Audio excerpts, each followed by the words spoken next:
అదరగొట్టే కారం రంగు రుచి ఆచి కారం పొడి.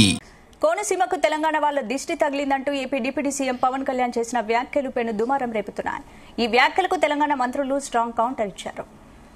కోనసీమకు తెలంగాణ వాళ్ళ దిష్టి తగిలిందంటూ AP deputy CM Pawan Kalyan చేసిన వ్యాఖ్యలు పెను దుమారం రేపుతున్నాయి. ఈ వ్యాఖ్యలకు తెలంగాణ మంత్రులు స్ట్రాంగ్ కౌంటర్ ఇచ్చారు.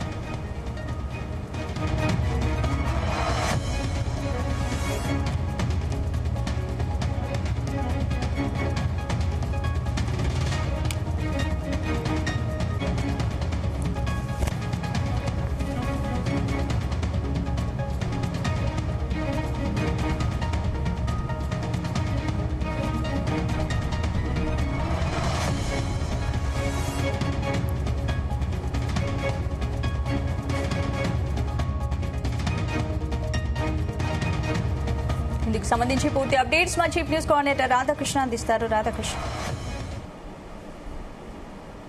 Good evening Spandana. మొత్తంగా Pawan Kalyan AP deputy CM Pawan Kalyan చేసిన వ్యాఖ్యలు తెలుగు రాష్ట్రంలో తీవ్ర దుమారం రేపుతా ఉన్నాయి.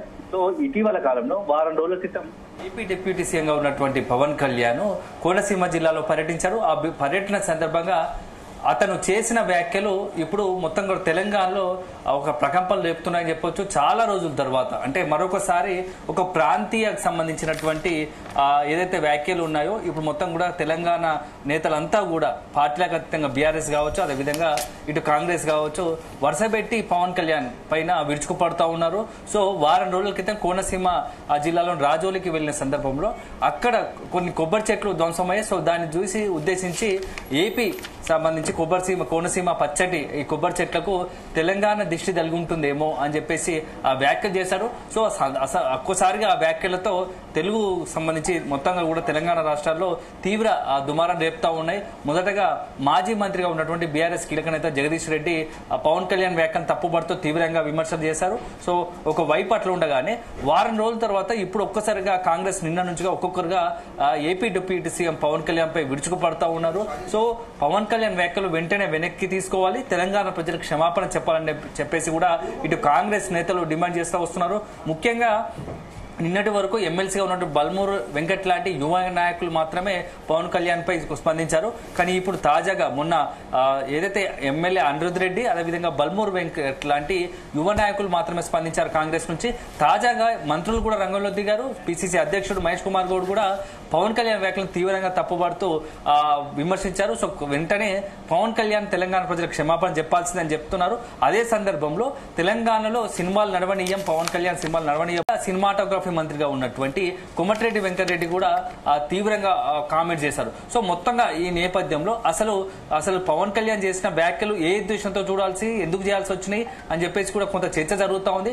మరోవైపు తెలంగాణలో మాత్రం ఇటు బీఆర్ఎస్ మొదట జగదీష్ రెడ్డి చేసిన తర్వాత కొంత స్తబ్దుగా ఉన్నారు, సైలెంట్ గా ఉన్నారు. కానీ ఉన్నట్టుండి నిన్న నుంచి కూడా కాంగ్రెస్ ఒక వ్యూహాత్మకంగా వరుసపెట్టి పవన్ కళ్యాణ్ పై తీవ్రంగా ఆరోపణలు విమర్శలు చేస్తా ఉన్నారు.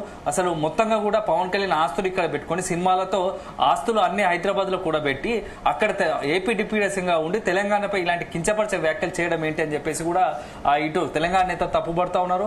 మరోవైపు మాత్రం అక్కడ డిప్యూటీ సీఎం పవన్ కళ్యాణ్ గా ఉన్నటువంటి పవన్ కళ్యాణ్ కు ఆ జనసేన నాయకుల నుంచి సరైన స్థాయిలో స్పందన రావడం లేదా ఆ ఏపీ నుంచి అనేది కూడా కొంత చర్చ జరుగుతూ ఉంది. ఎందుకంటే ఇక్కడ నుంచి ఇంత తీవ్ర స్థాయిలో విమర్శలు వస్తున్నప్పటికీ ఆ జనసేన నాయకులు మాత్రం ఇక్కడ కొంత కౌంటర్లు ఇవ్వడంలో వెనుకబడిపోతున్నారని పవన్ అభిమానులు కావచ్చు, జనసేన కార్యకర్తలు మాత్రం ఇంటర్నల్ గా అనుకుంటున్నట్టుగా తెలుస్తోంది. సో మరోవైపు తెలంగాణ ప్రజల మనోభావాలు కూడా దెబ్బతిన్నాయని చెప్పేసి ఇక్కడ తెలంగాణకు సంబంధించిన నేతలు మంత్రులు చెప్తా ఉన్నారు. అల్టిమేట్ గా గత వారం రోజుల క్రితం చేసినటువంటి వ్యాఖ్యలు మొత్తం ఏపీ తెలంగాణలో కూడా తీవ్ర చర్చనీయాంశం అవుతా ఉన్నాయి.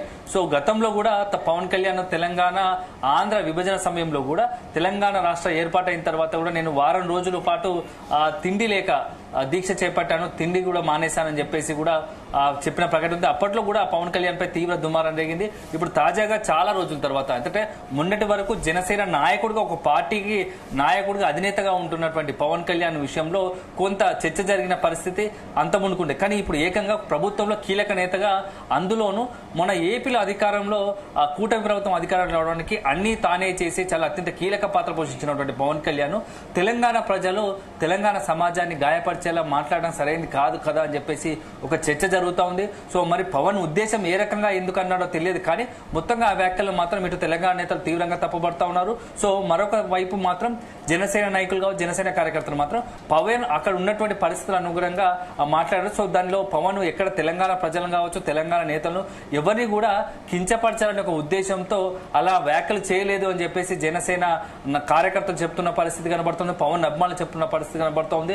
సో ఇప్పుడు ఒక రకంగా సినిమాలు ఆపేస్తామని చెప్పేసి కుమ్మటిరెడ్డి వెంకటరెడ్డి, మంత్రి పొన్నం ప్రభాకర్, అదేవిధంగా పిసిసి అధ్యక్షుడు మహేష్ కుమార్ గౌడ్ లాంటి వాళ్ళు కీలక నేతలు, ప్రభుత్వంలో ఇటు పార్టీలో అత్యంత కీలకంగా అధికార పార్టీకి సంబంధించిన నేతలు పవన్ కళ్యాణ్ పై తీవ్ర విమర్శలు చేస్తూ కామెంట్ చేయడము, అదేవిధంగా సినిమాలను ఇప్పుడు చేస్తారన్న పట్ల కూడా కొంత టెన్షన్ నెలకొంది. సో నెక్స్ట్ ఏం జరగబోతోంది, పవన్ మరి ఇక తెలంగాణ నేతల నుంచి వస్తున్న వరుసగా విమర్శల నేపథ్యంలో, ఆరోపణల నేపథ్యంలో మరి పవన్ కళ్యాణ్ ఏం చేయబోతాడు, నిజంగానే పవన్ వ్యాఖ్యలకు సంబంధించి ఏదైనా తిరిగి ఒకసారి తెలంగాణ ప్రజలు చేసి ఉద్దేశించి దిష్టి తగ్గుతుందేమో అన్న వ్యాఖ్యల గురించి ఏమైనా వివరణ ఇస్తారా, లేకుంటే ఒక పార్టీ తరఫున ఆయనకు సంబంధించినటువంటి పత్రికా ప్రకటన రిలీజ్ చేస్తారనేది మాత్రం ఖచ్చితంగా చూడాలి. సో ఇప్పటికే తెలంగాణ మంత్రులు చేసిన వ్యాఖ్యల పట్ల ఆ జనసేన అధినేత పవన్ కళ్యాణ్ కు పార్టీకి సంబంధించిన కీలక నేతలు అంతా సమాచారం ఇచ్చినట్టు తెలుస్తుంది.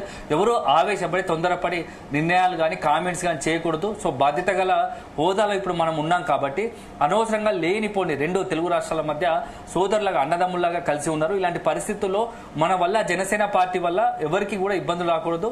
సో ఒక మంచి వాతావరణం సృష్టించాలి తప్ప ఇబ్బందికర పరిస్థితులు తీసుకురాకూడదు. ఎవరు కూడా తెలంగాణ నేతలు మాట్లాడిన వ్యాఖ్యలకు స్పందించకూడదు. సో సందర్భాన్ని బట్టి నేనే మరొకసారి రియాక్ట్ అవుతాను, త్వరలో ఆ వ్యాఖ్యలకు సంబంధించి వివరణ కూడా ఇస్తానని చెప్పేసి కూడా ఇంటర్నల్ గా చెప్తాం. సో వీలైతే ఈ రోజు సాయంత్రం కానీ రేపు ఉదయం కల్లా ఈ యొక్క జనసేనకు సంబంధించి అధికారికంగా ఒక ప్రకటన, పవన్ వ్యాఖ్యలపైన ఆ ప్రకటన విడుదల చేసే అవకాశం కనబడుతుంది. అదే సందర్భంలో తెలంగాణ ప్రజలు కావచ్చు, తెలంగాణ నేతలు అనుకుంటున్నట్టుగా తెలంగాణకు సంబంధించి ఏదైనా అవమానకరంగా ఇబ్బంది కించపరిచే విధంగా ఉంటే ఖచ్చితంగా వాటిని వెనక్కి తీసుకోవడానికి కూడా నేను సిద్ధంగా ఉంటానని చెప్పేసి కూడా కొంత ఇంటర్నల్ గా జనసేనకు సంబంధించిన కీలక నేతలతో మాట్లాడిన సందర్భంలో పవన్ అన్నట్టుగా తెలుస్తోంది. సో మొత్తానికి ఏదైనా ఈ రోజు సాయంత్రం కానీ రేపు కానీ మధ్యాహ్నం కల్లా కానీ పవన్ కళ్యాణ్ ఈ యొక్క వ్యాఖ్యలు ఏదైతే తెలంగాణ నుంచి వస్తున్న నేతల ఘాటు వ్యాఖ్యలకు ఒక కౌంటర్ గా అదే సందర్భంలో ఒక వివరణ ఇచ్చే అవకాశం స్పష్టంగా కనపడుతున్నట్టు తెలుస్తూ ఉంది. స్పందన. Right, thank you Radhakrishna.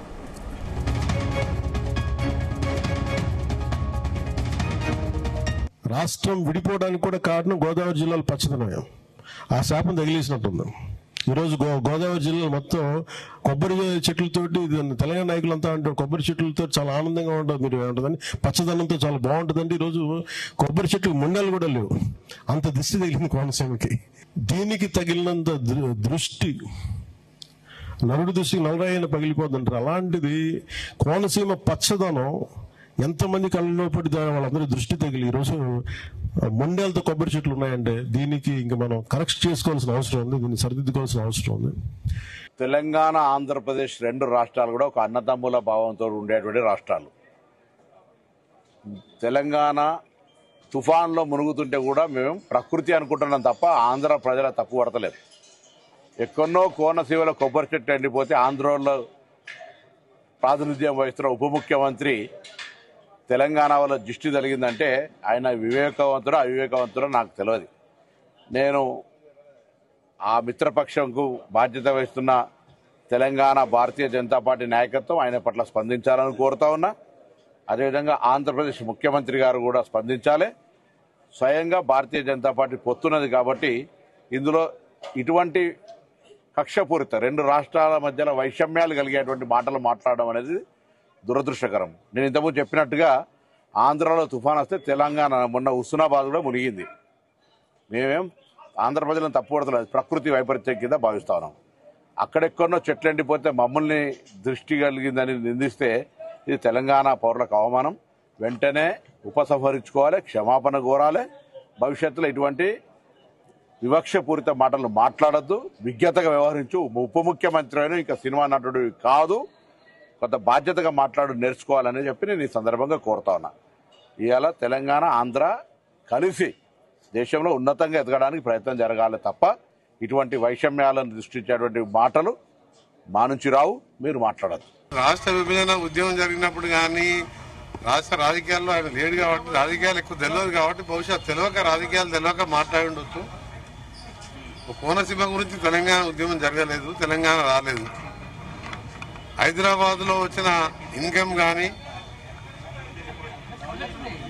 తెలంగాణ ఆంధ్రప్రదేశ్ ఏర్పడ్డ తర్వాత ఎప్పుడు కూడా మెజార్టీ బై మైనార్టీ అంటారు. ఆ విధంగా 175 మంది శాసనసభ్యులు వాళ్ళు, మిగిలిన 119 మేము. సో తెలంగాణ మోడల్ ఎప్పుడు ముఖ్యమంత్రి అయినా 2 ఏళ్ళు కూడా ఉండనీయలేదు. ఆ విధంగా హైదరాబాద్లో వచ్చిన ఇన్కమ్ కానివ్వండి, హైదరాబాద్ తెలంగాణ ప్రాంతానికి రావాల్సిన నిధులు, నీళ్లు, నియామకాలు అన్యాయం జరిగిందని చెప్పి మలిదేశ ఉద్యమంలో 11 మంది చనిపోతే సోనియా గాంధీ చూడలేక తెలంగాణ నిజమైన డిమాండ్ ఇది, తెలంగాణని ఆంధ్ర పాలకులు ఇటు కూడా మెజార్టీ ఎమ్మెల్యేలు ఉన్నారని చెప్పి అన్యాయం చేస్తున్న అన్ని రంగాల్లో. ఉదాహరణకి ఒకటే చెప్తా మీకు, నేను ఒక తెలంగాణ ఉద్యమకారునిగా, తెలంగాణ కోసం మంత్రి పదవి వదిలిపెట్టిన వ్యక్తిగా, నేను చిన్నప్పటికే ఎన్ఎస్వై యూత్ కాంగ్రెస్ లో ఉన్నా, రాజశేఖర రెడ్డి ఉన్నా. రాజశేఖర రెడ్డి అడ్డం పడ్డప్పుడు కూడా నేను ఎదిరించిన కిరణ్ కుమార్ రెడ్డి గారు తెలంగాణ అడ్డం పడ్డ కూడా నేను తెలంగాణ కావాల్సిందని చెప్పిన వ్యక్తిని. ఆదాయం ఏమో హైదరాబాద్ది, అభివృద్ధి ఏమో ఆంధ్రాది. ఉద్యోగాలేమో వస్తే తెలంగాణకి అన్యాయం చేసి ఆంధ్ర వాళ్ళకు ఉద్యోగాలు ఇవ్వడం. పవన్ కళ్యాణ్ గారు చేసిన వ్యాఖ్యలను తీవ్రంగా ఖండిస్తూ మా తెలంగాణను అవమానపరచొద్దని పవన్ కళ్యాణ్ గారు బేషరతుగా క్షమాపణ చెప్పితేనే తెలంగాణ ప్రజలు క్షమిస్తారు. క్షమాపణ చెప్పకపోతే ఎవ్వరు కూడా, చిరంజీవి గారికి సంబంధం లేదు. Chiranjeevi is the super man, ఆయన ఎప్పుడు కూడా వివాదాలకు దూరంగా ఉంటారు. కానీ పవన్ కళ్యాణ్ కొత్తగా రాజకీయాలకు వచ్చి డిప్యూటీ సీఎం కాగానే తెలిసి తెలియకనే మాట్లాడిండో, మరి కావాలని తెలంగాణ వాళ్ళని అవమానపరచాలనుకుండో ఏమనుకుండో, కానీ దాని క్షమాపణ చెప్తే కనీసం ఆయన సినిమా 1-2 రోజులన్నా ఆడుతుంది. చెప్పకపోతే ఎక్కడ కూడా తెలంగాణ థియేటర్లలో సినిమాలు రిలీజ్ కావు. సినిమాటోగ్రఫర్ మినిస్టర్ గా నేను చెప్తున్నా ఈ మాట, ఎందుకంటే అంత బాధలో ఉన్నారు ఆయన స్టేట్మెంట్ విన్నాక. మరి మాకు 60 ఏళ్ళు ఎట్లా మేము భరించడం? ఎంత ఇప్పుడు వాళ్ళ దిష్టి కాదు, వాళ్ళు చేసిన ద్రోహంతో తెలంగాణ వాళ్ళు ఎంత అన్యాయం అయిపోయినాం. 60 ఏళ్ళు ఫ్లోరైడ్ నీళ్ళు తాగినాం మేము. రాష్ట్రం విడిపోవడానికి కూడా కారణం గోదావరి జిల్లాలో పచ్చదనం. ఆ శాపం తగిలేసినట్టుంది. ఈరోజు గోదావరి జిల్లాలో మొత్తం కొబ్బరి చెట్లతోటి, తెలంగాణ నాయకులంతా అంటారు కొబ్బరి చెట్లతో చాలా ఆనందంగా ఉంటుంది. మీరు ఏమంటుందని పచ్చదనంతో చాలా బాగుంటుంది. తెరకొట్టే కారం రంగు రుచి ఆచి కారం పొడి.